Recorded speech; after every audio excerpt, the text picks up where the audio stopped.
Convido os irmãos a se colocarem em pé.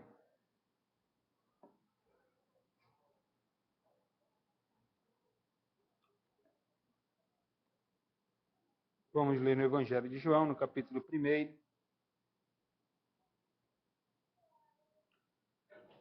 Vou ler os versículos 29, 30 e 31.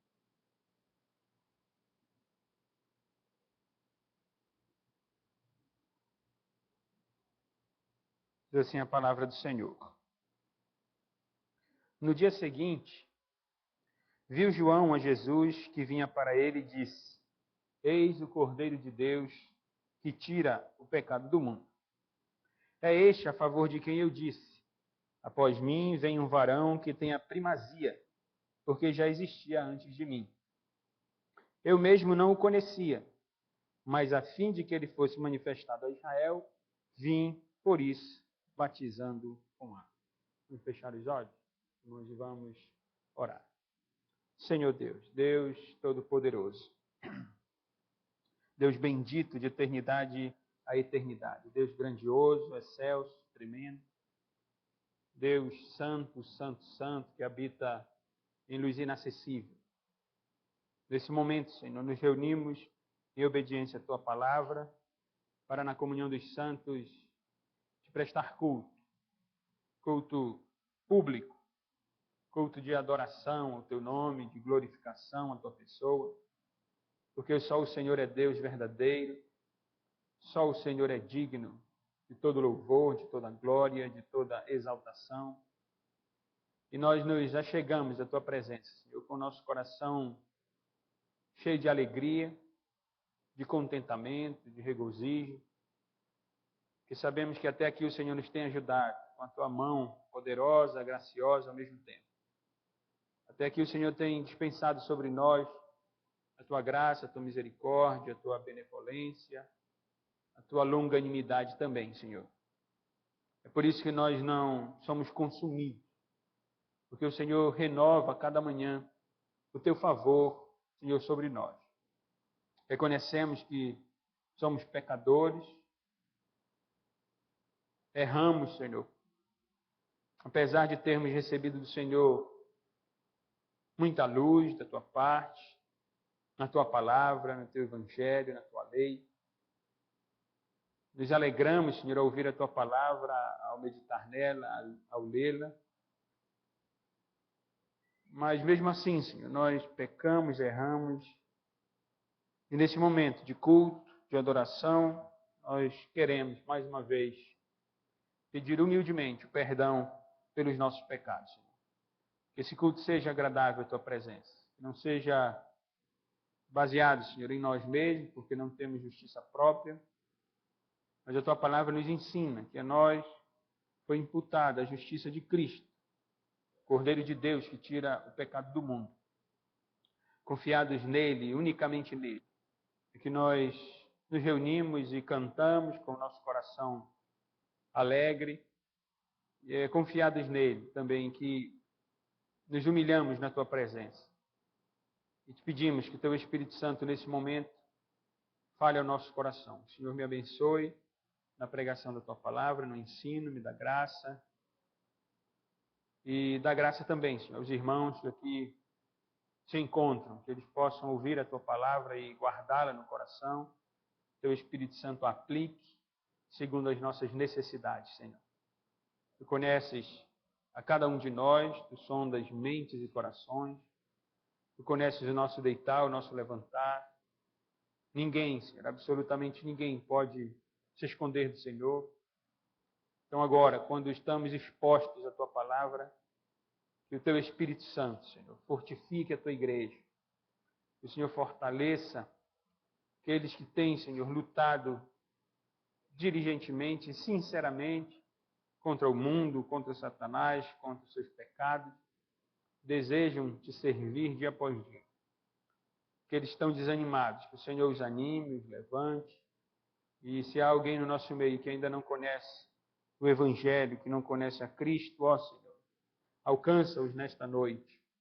E perdoa também os seus pecados, Senhor, e traz esses para a Tua presença, para do reino, do Filho do teu amor, como o Senhor um dia fez conosco. Nos abençoa, Senhor, nesse momento. E nós pedimos isso em nome de Jesus. Amém. Os irmãos podem sentar.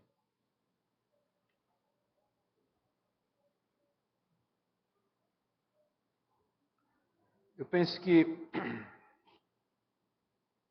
alguns de nós, talvez a maioria, alguma vez na vida tenha se perguntado por que tantos males existem no mundo. Por que tanto sofrimento? Males e sofrimentos aqui me refiro à mentira. Por que tanta mentira? Por que tanta ira?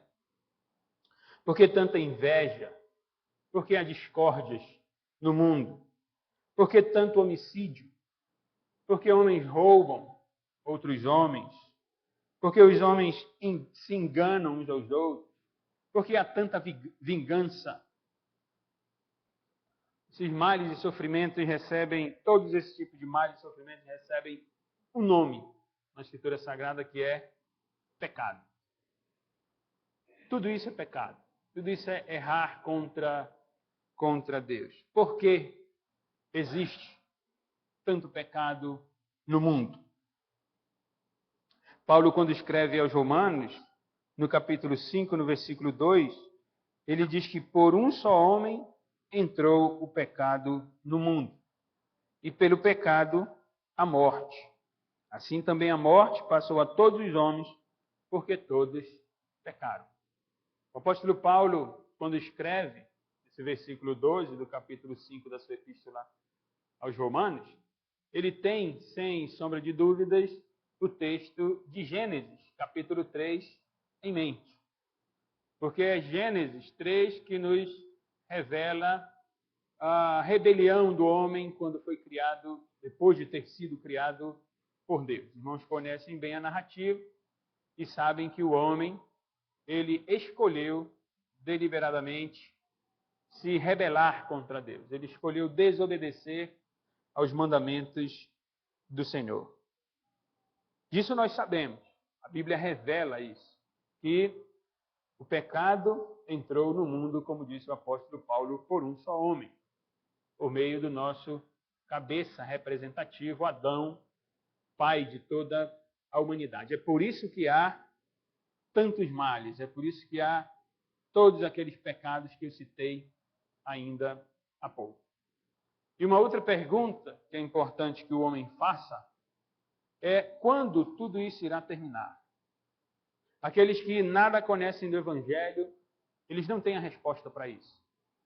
Eles depositam a sua esperança, eles pensam que os males serão diluídos quando a educação for mais avançada, quando a inteligência do homem for mais valorizada, ou quando a tecnologia for mais desenvolvida.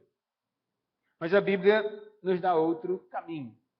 A Bíblia revela que o homem trouxe o pecado ao mundo, o pecado entrou no mundo pela desobediência de Adão, mas a Bíblia também nos revela a solução para tudo isso e nos mostra que o pecado será tirado do mundo e essa revelação, ou essa verdade melhor, já tem sido revelada pelo próprio Deus por meio de Jesus Cristo, presente nas páginas da Bíblia Sagrada. Jesus Cristo é o assunto principal de toda a Escritura, e de modo muito especial dos Evangelhos. Nós estamos estudando já há algum tempinho, acho que é um mês ou mais de um mês, o Evangelho de João, o quarto Evangelho. Passamos alguns domingos considerando os 18 primeiros versos, que tratam do prólogo, do início do Evangelho, onde o apóstolo João apresenta a sua compreensão acerca de Jesus Cristo, o qual ele chama de verbo aqui no início. Passamos alguns domingos considerando esses 18 primeiros versos. No domingo passado, nós iniciamos o que os estudiosos consideram como, de fato, o Evangelho, a apresentação do ministério terreno do nosso Senhor e Salvador Jesus Cristo, quando nós olhamos para os versos 19 a 28, lidos há pouco pelo presbítero Célio. O apóstolo João nos trouxe aqui nesses versos 19 a 28 o início do testemunho de João Batista, apresentado nesse evangelho como João apenas, mas à luz dos 3 outros evangelhos, nós sabemos que é João Batista. Nós vimos domingo passado que os fariseus, ou os líderes religiosos e civis até ali, da época de Cristo, enviaram sacerdotes e levitas, outros homens dentre os fariseus, dentre aqueles que eram legalistas, que amavam a lei de Deus, mas amavam também as suas tradições, uma vez se sentindo ameaçados pela pregação de João Batista, que João Batista, eu li alguns versos paralelos a esse aqui, de outros evangelhos, mostrando aos irmãos como era a pregação de João Batista. João Batista, como um profeta, ele anunciava a vontade de Deus, ele repreendia o povo e ele chamava o povo ao arrependimento. Aquele povo era, num primeiro momento, os próprios judeus, porque nós lemos ainda no prólogo que o Senhor Jesus Cristo veio para os seus, mas os seus não o receberam.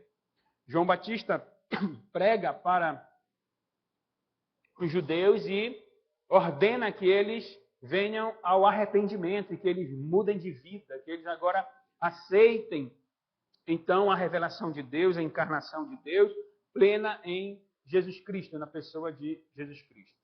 Eles tinham as suas crenças, eles tinham os seus conhecimentos da lei, mas eles não conseguiam discernir quem era João Batista, assim como eles não conseguiram discernir quem era Cristo. Então, eles enviaram aqueles profetas. E João Batista, embora sendo filho de sacerdote, ele era filho de Zacarias, ele não se exaltou, porque ele não se exalta. João Batista é um homem humilde, ele é precursor do Messias. O apóstolo João nos mostrou que ele veio para anunciar a luz. Ele não era a luz, mas ele veio para testemunhar acerca da luz, com o propósito de que os homens viessem a crer em Jesus Cristo. João Batista, filho de Zacarias, não se apresenta como um sacerdote, um filho de sacerdote, aqueles sacerdotes levitas, mas ele vai à antiga dispensação, ao Antigo Testamento, e ele diz, olha, eu sou aquele de quem o profeta Isaías falava, eu sou aquele que clama no deserto, endireitai o caminho do Senhor. Tem que endireitar a vereda, tem que endireitar as sendas, tem que endireitar o caminho. E trazendo para a nossa linguagem, eu disse domingo passado, os quintais têm que ser capinados, as ruas que não têm asfalto têm que ser asfaltadas, porque o rei está chegando, o rei já está presente no nosso meio, Deus já está presente no meio do seu povo. Esse foi o início do Evangelho. Nós lemos o início do ministério, do anúncio do ministério de João Batista, e nós vimos que o apóstolo João apresenta João Batista como confessando, não negando que ele não era o Cristo. Ele é, de fato, aquele precursor. E agora, no verso 29 a 31, nós temos a continuação do evangelho, do testemunho de João Batista. Eu poderia considerar com os irmãos os versos 29 até o verso 34. Alguns pregadores, alguns comentaristas, alguns estudiosos tratam desses versículos como um todo, porque é quase unânime, e é verdade, que essas palavras que estão aqui, ou esse acontecimento que se encontra nos versos 29 a 31, ocorreu depois do que nós lemos no verso 32 a 34. Isto é, primeiramente, o nosso Senhor Jesus Cristo foi batizado, que o apóstolo João faz referência ao batismo de Jesus, que eu vou considerar no próximo domingo. O apóstolo João não traz necessariamente o batismo de Jesus, nós encontramos o batismo de Jesus nos outros evangelhos. Aqui é apenas uma referência ao que ocorreu no batismo, quando João Batista está testemunhando acerca da divindade do nosso Senhor. Então, os intérpretes, estudiosos, concordam unanimemente que primeiro o Senhor Jesus Cristo foi batizado. João Batista viu, não é, aquele momento em que o Espírito Santo desceu sobre o nosso Senhor Jesus Cristo, uma forma de pombo, e então depois é que ele passou a testemunhar o que nós vamos considerar agora nos versos 29 a 31. Só que há peculiaridades aqui, por exemplo, nesses 3 versículos que eu vou considerar agora com os irmãos, nós temos a informação de que Jesus é o Cordeiro de Deus que tira o pecado do mundo. Nos versos seguintes, João Batista testemunha que o nosso Senhor Jesus Cristo é aquele que batiza com o Espírito Santo, e ele é apresentado como Filho de Deus. Então, há peculiaridades importantes aqui, e por isso eu achei melhor dividir o texto e apresentar primeiramente esses versos 29 a 31, para nós não nos delongarmos muito no estudo dessa noite. E eu quero olhar para esses versículos aqui, me detendo unicamente no versículo 29. Eu quero conduzir os irmãos à compreensão do porquê Jesus é apresentado como cordeiro. Em segundo lugar, porque João Batista diz que esse cordeiro é de Deus. E em terceiro lugar, porque ele tira o pecado do mundo. Quais são as qualidades, as qualificações que levam, quais as qualificações presentes no Senhor Jesus Cristo que levam João Batista a vê-lo como o cordeiro de Deus que tira o pecado do mundo. Nós vamos considerar de forma breve esses versos sobre o tema Eis o Cordeiro de Deus. No verso 30, quando nós lemos, é este a favor de quem eu disse, após mim vem um varão que tem a primazia, porque já existia antes de mim, a informação que nós temos é idêntica, praticamente idêntica, ao versículo 15 do prólogo. João testemunha a respeito dele e exclama, este é o de quem eu disse, o que vem depois de mim tem, contudo, a primazia, porquanto já existia antes de mim. A referência aqui é feita à divindade do Senhor Jesus Cristo. Jesus é Deus. João, o apóstolo João, apresentou isso de forma muito clara e única no seu evangelho. É ele que nos traz a informação de que Jesus estava lá em Gênesis capítulo 1, versículo 1, que Jesus estava presente no momento da criação. João Batista testemunha isso também, porque é o Espírito Santo que inspirou Moisés a escrever o livro de Gênesis, inspirou o apóstolo João a escrever o seu evangelho, inspirou João Batista também, iluminou João Batista e revelou a João Batista quem é esse Jesus Cristo aqui. E João Batista apresenta, portanto, o nosso Senhor Jesus Cristo como Deus. Olha, eu estou vindo, ele vem após mim, é este de quem eu estava dizendo, que vinha após mim, contudo, quer dizer, embora, ainda que ele tenha vindo após mim, ele já existia antes de mim, foi o que nós elucidamos quando estudamos o verso 15. E no verso 31 temos uma informação até interessante, porque João Batista diz que não conhecia o Senhor Jesus Cristo. Né? Ele diz, eu mesmo não o conhecia. E a pergunta é, ora, mas eles não eram primos? Pelo menos eles eram primos, de algum grau lá, eles eram primos. Provavelmente eles brincaram quando crianças. Então, por que João Batista diz que não conhecia o nosso Senhor Jesus Cristo? É claro que quando ele faz referência a não conhecer o Senhor Jesus Cristo, ele não está se referindo aqui, ele não está mencionando aqui o conhecimento da pessoa em si do Senhor Jesus Cristo. Como eu disse, eles eram primos, ele conhecia, sem dúvida, a pessoa do Senhor Jesus Cristo. O que ele não conhecia era a divindade de fato do Senhor Jesus Cristo.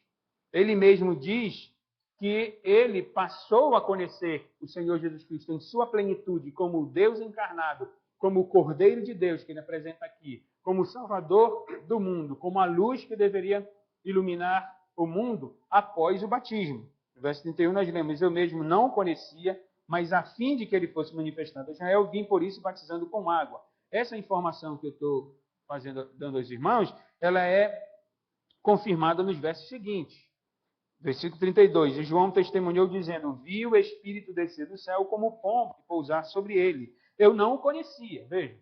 Quer dizer, nós vamos ver isso no domingo que vem, os textos paralelos dos evangelhos sinóticos nos mostram o momento em que o Espírito Santo desce e se ouve a voz de Deus Pai sendo dita dos céus, este é o meu filho amado em quem me compraz, este é o meu filho amado, aquele que me dá prazer, em quem eu tenho prazer. Deus, então, confirma o ministério terreno do Senhor Jesus Cristo. Isso nós vamos estar elucidando no próximo domingo. Por isso que João diz, eu não o conhecia.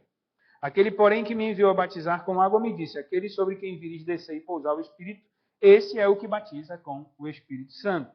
Pois eu, de fato, o vi e tenho testificado que ele é o Filho de Deus. Então, a partir do momento do batismo, é que João Batista tem a compreensão plena de que o Senhor Jesus Cristo é o Filho de Deus e que Jesus Cristo é o Deus encarnado. Mas, como disse, nós vamos considerar isso no próximo domingo. Então, após isso, é que nós temos aqui, então, o verso 29. No dia seguinte, aquele encontro entre os sacerdotes e levitas, né, que nós lemos anteriormente. No dia seguinte, viu João a Jesus, que vinha para ele, e disse: Eis o Cordeiro de Deus que tira o pecado do mundo. Então, as três perguntas, né, que eu fiz ao texto, que quero dirigir os irmãos à compreensão, é por que Jesus é chamado de Cordeiro? Precisa de explicação aqui, não é? Pelo menos para os mais novos. Menos para aqueles que têm pouco tempo ainda de compreensão das Escrituras, enfim. Jesus é chamado de Cordeiro aqui porque a pregação, né, os irmãos devem lembrar que a pregação, eu fiz a referência a isso hoje mesmo, a pregação de João Batista era direcionada primeiramente para os judeus. E os judeus, como aquele povo que recebeu a revelação da parte de Deus na antiga dispensação, aprove a Deus fazer assim, né, na história da redenção, ele se revelou ali, aquele povo ali do Oriente, né, a Abraão, de onde surgiu o povo judeu, ou os hebreus. Os judeus, aqui nessa época em que João Batista está testemunhando, não é, 40, 50 anos antes do Evangelho ser escrito, porque João faz referência ao que havia ocorrido, não é, naquele momento, 60 anos, se eu não me engano, mais ou menos. Então, nesse momento aqui do desenvolvimento, não é, da ação do ministério de João Batista, os hebreus, como já disse, sendo o povo que havia recebido a revelação do Antigo Testamento, eles conheciam bem a figura de um cordeiro, qual era o sentido que tinha o cordeiro ali na antiga dispensação. O que é desconhecido para nós, a figura do cordeiro, para eles era uma figura muito, muito conhecida, porque os judeus tinham o cordeiro como parte até principal do ritual religioso deles. Só abrindo um parênteses. Para nós, por exemplo, hoje, o que é comum ver na nossa religião? Não é senão a pregação do Evangelho. Qualquer igreja em que nós formos, participar de um culto, uma igreja genuinamente evangélica, se nós formos participar do culto, o que há no culto? Senão louvores e pregação da palavra de Deus. Inclusive é dada a prioridade à pregação da palavra de Deus, nas igrejas mais puras. Não é? Isso é comum. Então todo mundo sabe que a parte do culto, a principal parte do culto, é a pregação do Evangelho. Pois, na antiga dispensação, naquele contexto judaico, o cordeiro era, repito, uma parte principal do rito religioso daquele povo. Isto é, porque Deus mesmo, na antiga dispensação, desde o início da sua revelação, havia instituído o cordeiro como elemento para o culto. Se nós lermos o início da revelação lá em Gênesis, logo nos primeiros capítulos, ali me refiro ao capítulo 6, capítulo, enfim, nós encontramos, até antes talvez, a ideia do culto a Deus. Logo, se presta um culto a Deus, porque quando Deus criou o homem, criou Adão e Eva, lhe deu um mandato espiritual, lhe deu ordem para obedecê-lo, para servi-lo. Os irmãos devem lembrar que na queda, a realidade que eu fiz referência no início, ou melhor, após a queda, Deus mesmo proveu para a vergonha do homem peles de um animal, porque o homem quis cobrir a sua vergonha com folhas, não é, de alguma planta. Mas Deus providenciou pele de algum animal e cobriu a vergonha do homem com a pele do animal. Isso, para a teologia reformada, é um pré-anúncio do sacrifício de Cristo, porque um animal foi morto ali, isto é, a vergonha do homem e da mulher foi encoberta devido à morte de um animal. Bom, nada é tão claro ali. E quando nós vamos lendo o início da revelação, nós encontramos na época de Noé, por exemplo, depois que Noé sai da arca, ele monta um altar. Ora, um altar, no conceito hebreu, não tem sentido se não houver uma vítima para o altar. O altar era o local onde deveria ser sacrificado um animal. Então, se há altar, a inferência, deveria haver animal para ser morto. Isso em Gênesis ainda ali, na época de Noé. Quando nós avançamos na revelação, nós encontramos Abraão. E todos conhecem a narrativa do capítulo 22 do livro de Gênesis, quando Abraão, né, é provado pelo Senhor. E o Senhor pede de Abraão seu filho Isaque.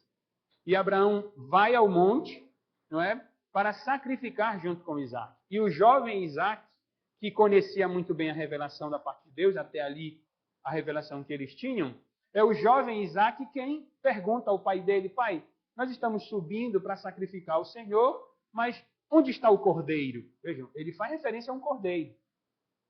Não é? Então, havia a compreensão de que um animal tinha que ser morto e um cordeiro tinha que ser morto para que o culto a Deus fosse aceito. Então, Deus mesmo parece que já havia instituído ali, não é, esse meio de ser adorado. Um homem, para que fosse aceito diante de Deus, tinha que oferecer a Deus um cordeiro. Bom, e Abraão, na sua piedade e na sua genuína fé, ele diz: meu filho, Deus há de providenciar o cordeiro. E aí nós vamos lendo o restante da revelação até que chegamos em Êxodo capítulo 12. No capítulo 12 do livro de Êxodo, ainda quando Israel se encontra sob o domínio do rei do Egito, entre a 9ª e a 10ª praga, o Senhor institui no seu povo o sacramento da Páscoa, o sacramento do Antigo Testamento, esse meio de graça, onde Deus ordena ali no capítulo 12 de Êxodo que o povo de Israel separe um cordeiro, um animal, não é? E sacrifique aquele animal. O sangue daquele animal seria colocado nas portas dos hebreus, e quando o Senhor passasse para destruir todo o Egito, aqueles que tivessem o sangue do cordeiro na porta, esses seriam guardados pelo Senhor, seriam poupados e não teriam seus filhos mortos, nem a sua casa destruída. E isso ocorreu. O texto nos mostra que Israel fez exatamente como o Senhor havia ordenado. Eu estou tentando conduzir os irmãos à compreensão de que Deus vai instituindo essa figura, esse elemento que deve morrer em lugar do homem pecador. Depois, ainda, depois mais adiante na revelação, Deus então institui de forma oficial dentro de Israel o seu sistema cultico. E ele mesmo vai ordenar, então, Israel, com todo o sistema levítico, com todo o sistema cultico, de forma oficial, a figura de animais sendo mortos, animais sendo sacrificados, para que Deus seja louvado, ou para que o pecador seja aceito diante de Deus. Se irmãos quiserem abrir, podem abrir em Levítico. Em Levítico, Deus já está instituindo a forma de culto na antiga dispensação. Levítico capítulo 1,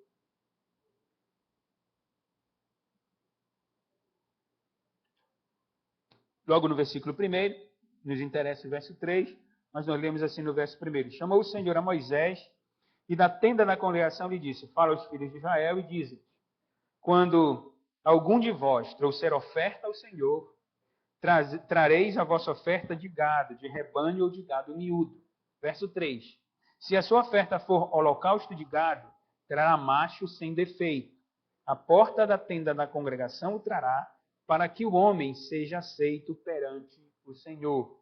Verso 4. E porá a mão sobre a cabeça do holocausto, para que seja aceito a favor dele para a sua expiação. Então a ideia é, os homens são pecadores, os homens pecam contra Deus. E no sistema cultico do Antigo Testamento, Deus mesmo ordena que quando alguém quisesse cultuar a Deus, ou alguém quisesse se achegar a Deus, se aproximar de Deus, ser aceito por Deus, era necessário então que o homem levasse um animal ao sacerdote e aquele animal fosse sacrificado. E antes de ser sacrificado, a mão era posta sobre a cabeça do animal, simbolizando exatamente essa transferência de culpa. Então, eu sou culpado, vamos imaginar aqui a administração, a economia passada, a antiga dispensação, no Antigo Testamento. Então, seria assim, alguém iria trazer o animal e como um sacerdote que iria colocar a mão sobre a cabeça do animal, simbolizando, então, eu sou culpado, eu mereço a condenação da parte de Deus, eu mereço a destruição da parte de Deus, mas eu transfiro, então, essa culpa para esse animal. E o animal é morto no meu lugar, então eu sou aceito diante de Deus. No capítulo 3, ainda aqui de Levítico, nós temos a mesma informação. Isso é a oferta de alguém. Aqui há várias formas de oferta, não vou me deter aqui, quero apenas chamar a atenção para a presença do animal. Capítulo 3, verso 1, se a oferta de alguém for sacrifício pacífico, se a fizer de gado, seja macho ou fêmea, oferecê-la-á sem defeito diante do Senhor. No capítulo 4, versículo 3, trará o novilho à porta da tenda da congregação perante o Senhor, porá a mão sobre a cabeça do novilho e o imolará perante o Senhor. Então, vejam que Deus mesmo havia instituído essa forma. Repito e enfatizo. Para que o homem fosse aceito diante de Deus, para que o culto do homem fosse agradável a Deus, era necessário, naquele sistema religioso do Antigo Testamento, que o homem levasse um animal, cordeiro, dependendo de um gado, enfim, miúdo, dependia da oferta, mas era levado um animal para que aquele animal fosse morto no lugar daquele que estava ofertando a sua vida a Deus, querendo ser aceito por Deus. Há outros textos que nos ensinam o mesmo, até os profetas. Quando os profetas apresentam também a lei de Deus, eles usam dessa figura e anunciando a época que viria futuramente. No caso deles, por exemplo, Isaías, capítulo 53, Isaías é conhecido como o profeta messiânico. Isaías, no capítulo 53, no verso 7, falando de Cristo, ele diz: ele foi oprimido e humilhado, mas não abriu a boca. Como cordeiro foi levado ao matadouro, e como ovelha muda perante os seus tosqueadores, ele não abriu a boca. Por juiz opressor foi arrebatado, e de sua linhagem quem dela cogitou, porquanto foi cortado da terra dos viventes, por causa da transgressão do meu povo, foi ele ferido. Vejam, João Batista profetiza uma era, e profetizando o Salvador de Israel, o Messias de Israel, ele diz, ele foi humilhado como um cordeiro. A figura, então, é a figura do culto, é a figura da aceitação de Deus com relação ao homem. E é por isso que João Batista aqui, quando está testemunhando, ele, ao ver o Senhor Jesus Cristo, nós não sabemos a quem João Batista está falando, não é necessariamente. Há testemunhos ali. Nós vimos, à luz dos evangelhos, que vários homens da Judéia, de Samaria, da circunvizinhança, vinham ouvir João Batista, o profeta João Batista. Eles vinham ouvir. Então, João Batista está pregando. Nos versos mais adiante, nós vamos ver João Batista ensinando os seus próprios discípulos, que ele tinha também seguidores. E alguns até deles vão passar a seguir o nosso Senhor Jesus Cristo. Ele está pregando, ele está anunciando, e ao ver o Senhor Jesus Cristo, ele diz, eis o Cordeiro de Deus, o Cordeiro que tira o pecado do mundo. Vejam só, como a dispensação de fato muda. Nós temos dito isso desde o prólogo. A dispensação muda. O Evangelho, ele tem uma das funções do Evangelho, nos mostrar que Deus está mudando a sua administração. Porque a referência que eu fiz no Antigo Testamento, com relação ao animal que era sacrificado em lugar do pecador, para que o pecador fosse aceito diante de Deus, era no contexto judaico. Era no contexto local, porque Deus mesmo instituiu assim.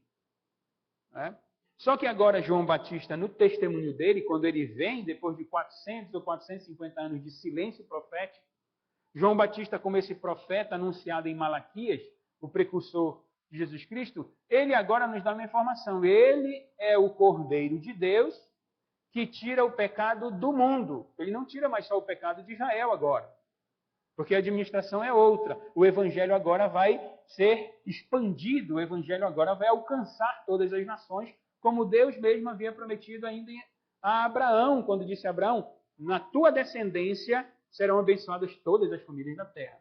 É claro que João Batista, nem o próprio Moisés, que escreveu o livro de Gênesis, que relatou esse fato que acabei de citar agora, Abraão, é claro que nenhum deles estão ensinando nem pregando uma salvação universal. Ele não está dizendo aqui que Jesus vai morrer por todos. Não é isso. Porque no versículo 12, no versículo 11, nós lemos que Cristo veio para o que era seu, os seus não receberam. No versículo 12, mas a todos quantos o receberam, deu-lhes o poder de serem feitos filhos de Deus, a saber, os que creem no seu nome.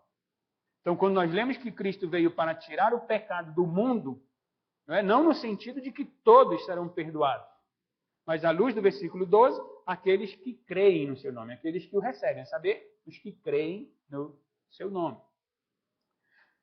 A referência, como já dito aqui, ao mundo diz respeito à diferença das dispensações. Esse cordeiro agora, ele é para o mundo todo, não é mais para aquele contexto de Israel. Todas as pessoas do mundo nesse sentido geral. Né? Repito, não que todos vão ser salvos, mas ele está disponível, por assim dizer, a todos. A salvação é ofertada a todos. E nós sabemos que nem todos vão aceitar a Cristo, vão receber a Cristo, como alguns dos judeus mesmo não o aceitaram. A figura, irmãos, de cordeiro, ela não aparece apenas aqui.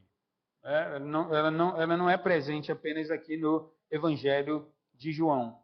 Lá no livro de Atos, Lucas relata, Lucas é o autor do livro de Atos, e no versículo 32 do capítulo 8, no capítulo 8, na verdade, a partir do verso 26, ele traz aquela história de Filipe, evangelista, e um eunuco. O eunuco estava lendo a Escritura, e Filipe, o evangelista, foi conduzido pelo Senhor ali, e aquele eunuco não entendia a Escritura até que Filipe, então, passa a explicar-lhe a Escritura. No verso 32, nós lemos, ora, a passagem da Escritura que estava lendo era esta. E aí, Lucas nos diz que o eunuco estava lendo exatamente o verso que li há pouco, Isaías capítulo 53, versos 7 e 8. A passagem da Escritura que estava lendo era esta: foi levado como ovelha ao matadouro, como um cordeiro mudo perante seu tosquiador, assim ele não abriu a boca. Na sua humilhação lhe negaram justiça, quem lhe poderá descrever a geração, porque da terra a sua vida é tirada. Há diferença na versão, porque talvez ele tivesse ali uma outra versão e não a versão que hebraica mesmo. Talvez ele tivesse a versão grega do Antigo Testamento. Bom, aparece aqui a figura. Agora, aqui, vejam que a ênfase do texto em Atos 8:32, à luz de Isaías 53:7, a ênfase de Atos 8 parece ser na humilhação do cordeiro, no sofrimento do cordeiro. Porque ele foi levado como ovelha ao matadouro, como um cordeiro mudo. Ele não reclamou. A ênfase é o sofrimento desse cordeiro. E aparece também na primeira epístola do apóstolo Pedro.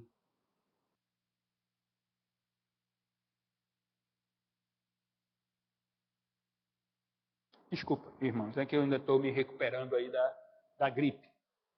Por isso a tosse. Bom, na primeira epístola de Pedro, no capítulo 1, Pedro inicia a sua epístola louvando a Deus, engrandecendo ao Senhor por causa da sua muita misericórdia. Porque Deus deu esperança ao povo, veio trazer perdão ao povo. E ele começa a louvar a Deus. E no versículo 19 do capítulo 1, ele diz, vamos ler do verso 17. Ora, se invocais como Pai aquele que, sem acepção de pessoas, julga segundo as obras de cada um, portai-vos com temor durante o tempo da vossa peregrinação. Verso 18. Sabendo que não foi mediante coisas corruptíveis, como prata ou ouro, que fostes resgatados do vosso culto procedimento que vossos pais vos legaram. Verso 19. Mas pelo precioso sangue, como de cordeiro sem defeito, sem mácula, o sangue de Cristo. Se Atos 8 enfatiza o sofrimento de Cristo, Pedro enfatiza a perfeição do cordeiro. Os irmãos devem lembrar que aquelas referências que eu fiz lá, ainda em Levítico, mostrava um animal sem defeito. Não se poderia apresentar ao Senhor um cordeiro com alguma falha física, por exemplo. Ele deveria ser sem defeito, porque ele exatamente apontava para este cordeiro apresentado por João Batista agora, que é exaltado por Pedro aqui e mostra que o sangue dele é precioso, que ele é perfeito. Voltando para o Evangelho de João, que nós estamos estudando, então vejam que João Batista aqui, ele enfatiza o poder da morte de Cristo. Em Atos, o sofrimento. Em Pedro, a perfeição, né, nos versículos que eu li, obviamente. E aqui, João Batista, ele fala do poder da morte de Cristo. Ele salva os homens de seus pecados. Ele tira o pecado do mundo. Ele tira o pecado do mundo. A ideia aqui...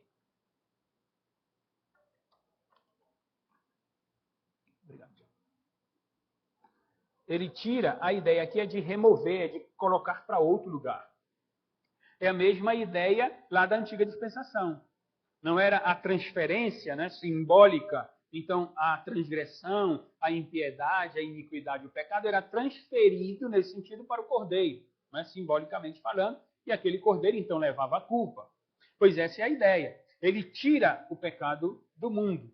Mas eu repito, à luz do versículo 12, tira o pecado daqueles que creem nele, dos homens do mundo, dos homens agora não, do contexto de Israel. Apocalipse 5, 6 e 13, 8 retratam também a ideia de um cordeiro sacrificado, de um cordeiro morto. E ali em Apocalipse, o cordeiro é apresentado como aquele que conquista a vitória para o povo de Deus. É o cordeiro que foi morto. E Apocalipse nós lemos ainda a informação de que esse cordeiro foi morto antes da fundação do mundo, o que está em pleno acordo com o início do Evangelho de João. Porque o apóstolo João veio trazendo o Verbo, que é Jesus Cristo, como aquele que estava no princípio com Deus, ele estava na eternidade. E o propósito de Deus foi que esse Verbo que iria encarnar, que ele fosse morto. Daí a informação em Apocalipse de que ele foi morto antes da fundação do mundo. Deus mesmo havia determinado esse plano para que a segunda pessoa da Trindade encarnasse e morresse em prol do seu povo. Eis o Cordeiro de Deus. Essa é a razão de ele ser Cordeiro. Ele leva sobre si a culpa do pecador. Ele toma a iniquidade do pecador, nesse sentido, né? As iniquidades são postas sobre ele. Ele é o cumprimento, então, daquela figura do Antigo Testamento. Quando os irmãos estiverem lendo o Antigo Testamento e encontrarem a figura do Cordeiro, deverão pensar em Cristo. Pois aqui há uma figura que está apontando para Cristo. O homem só pode ser aceito de Deus mediante o sacrifício desse Cordeiro.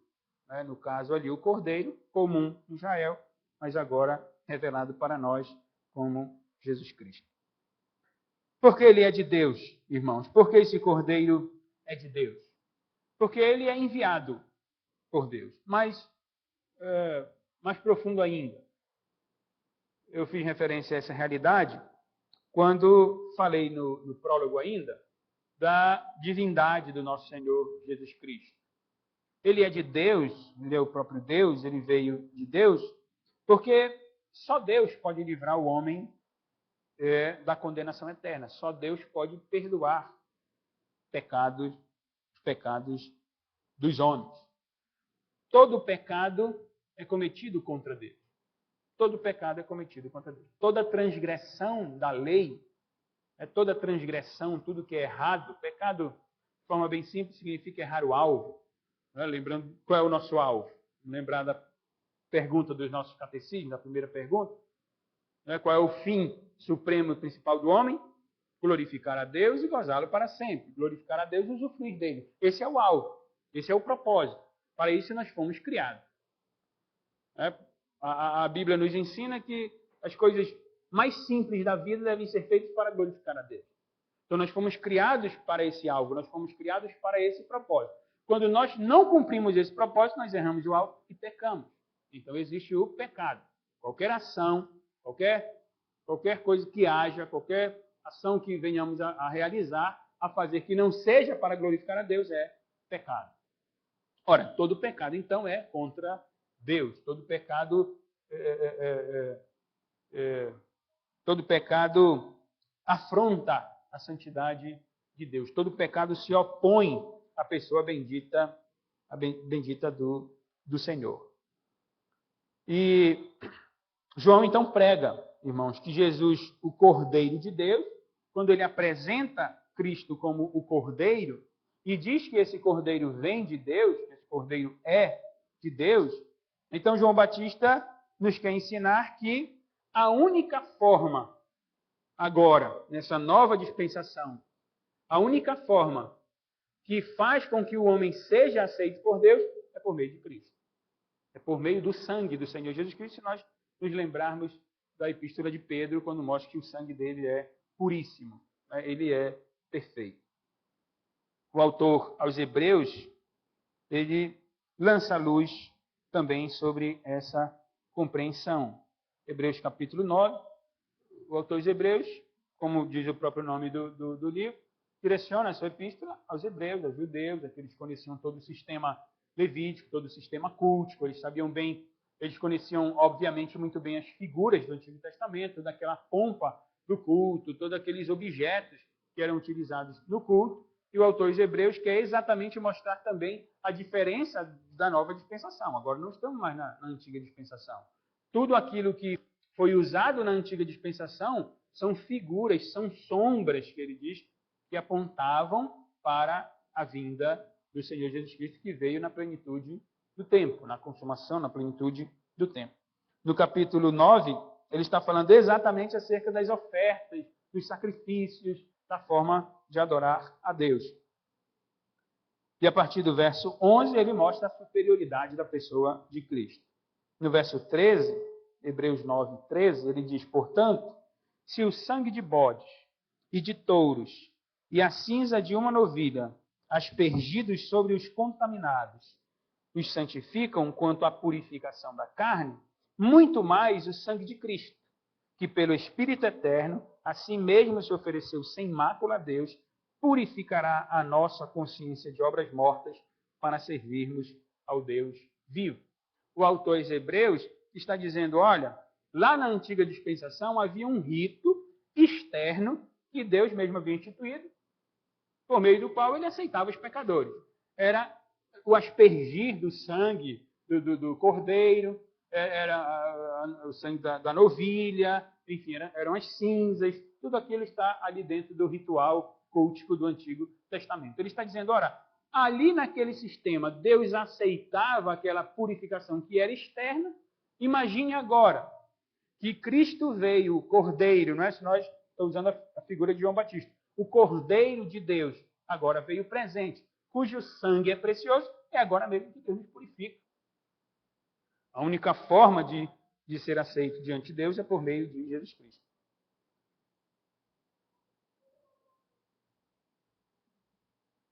Ele faz referência a essa antiga dispensação. E o ensino dele não é dos Hebreus, né, do autor dos Hebreus, não é muito diferente até da própria pregação de João Batista.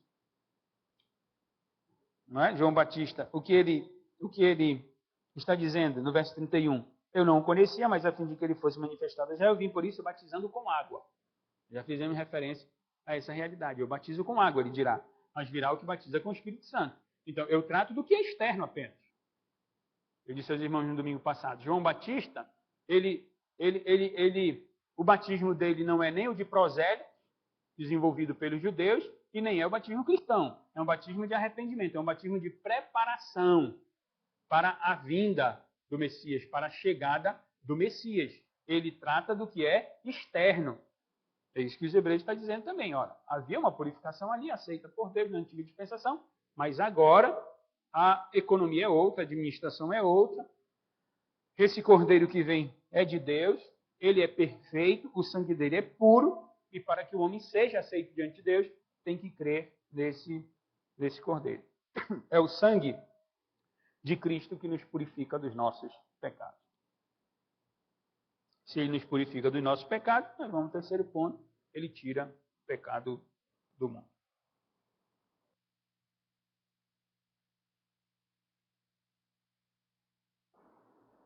João Batista, irmão, diz que ao dar o seu filho ao mundo, ele encarnou, né? Cristo encarnou, Deus encarnou, Deus mesmo está iniciando, então, a era escatológica de salvação. né? De forma mais simples, explicando de forma mais simples, João Batista está dizendo: tudo o que foi profetizado no Antigo Testamento se cumpre agora em Cristo. Cada vez mais, abrindo um parênteses aqui, cada vez mais parece que há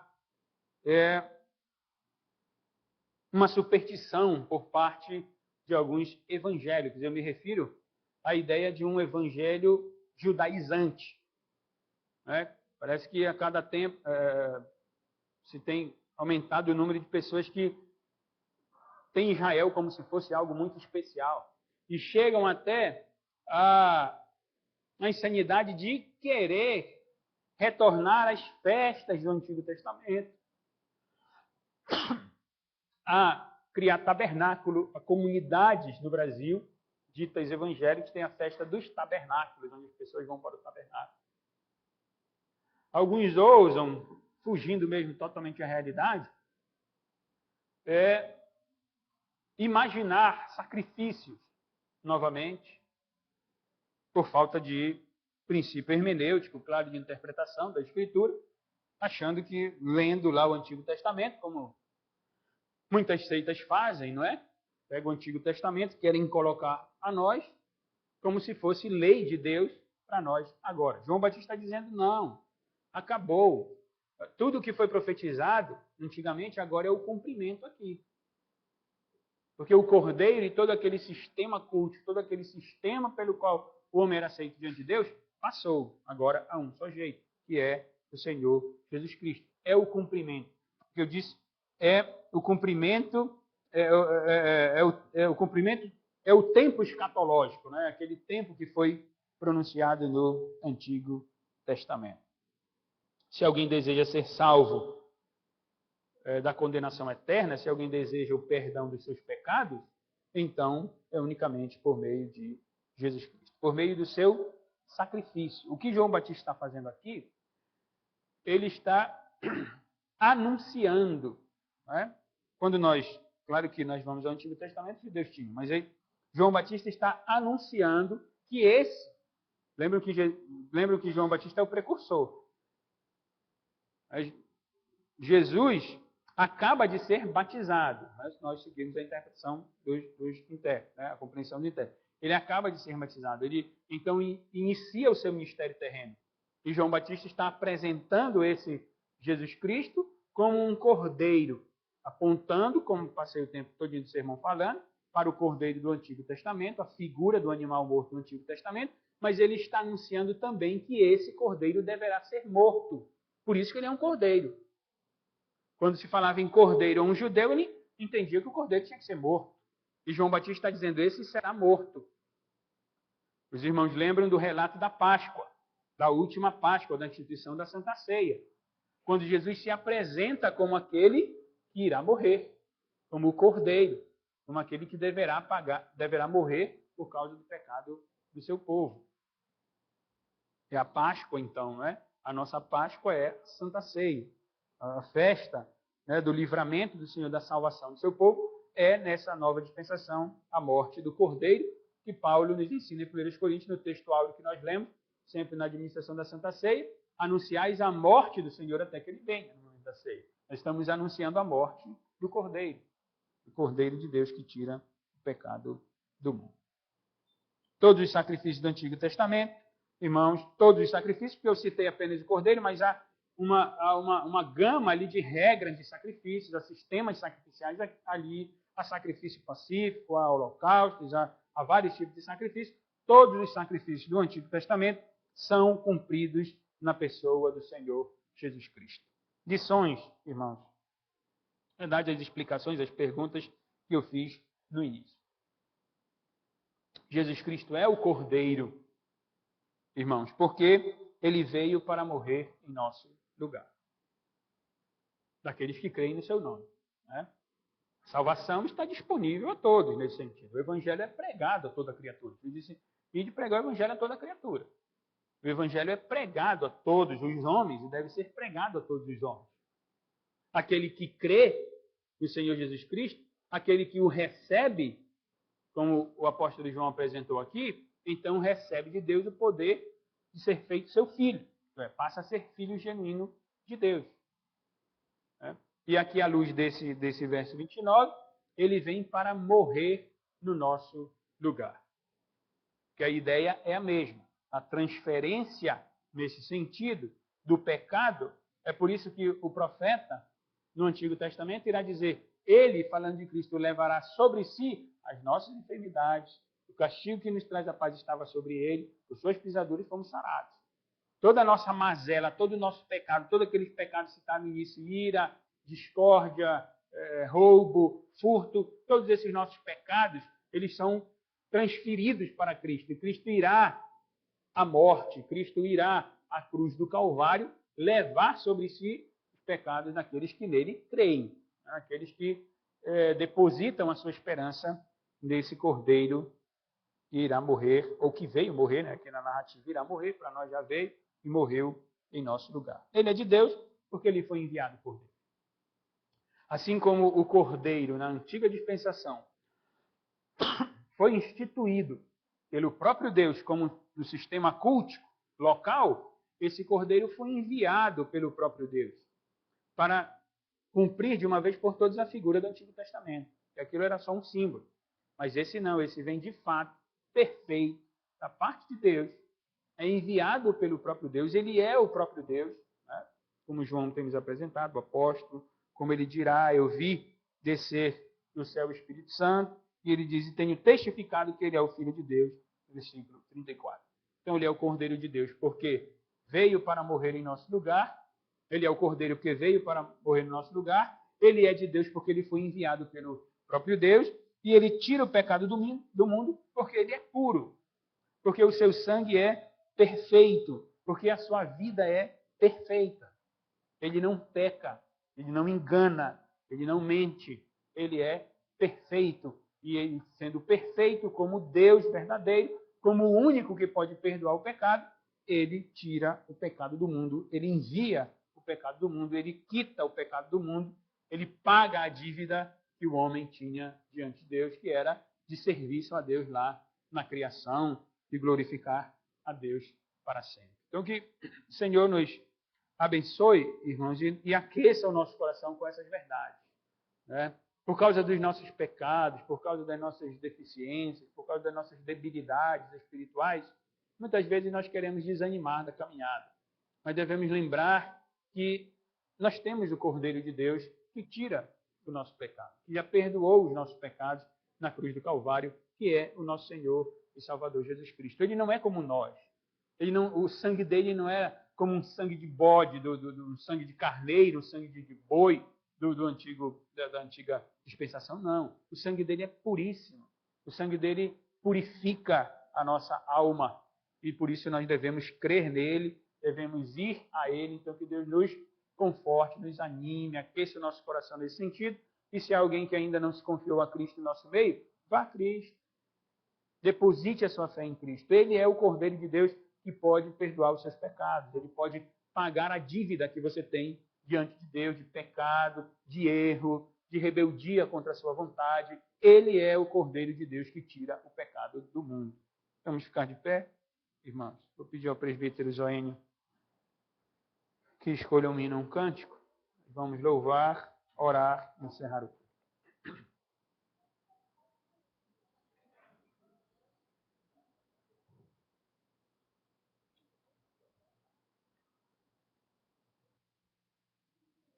Livro de Cânticos, número 407.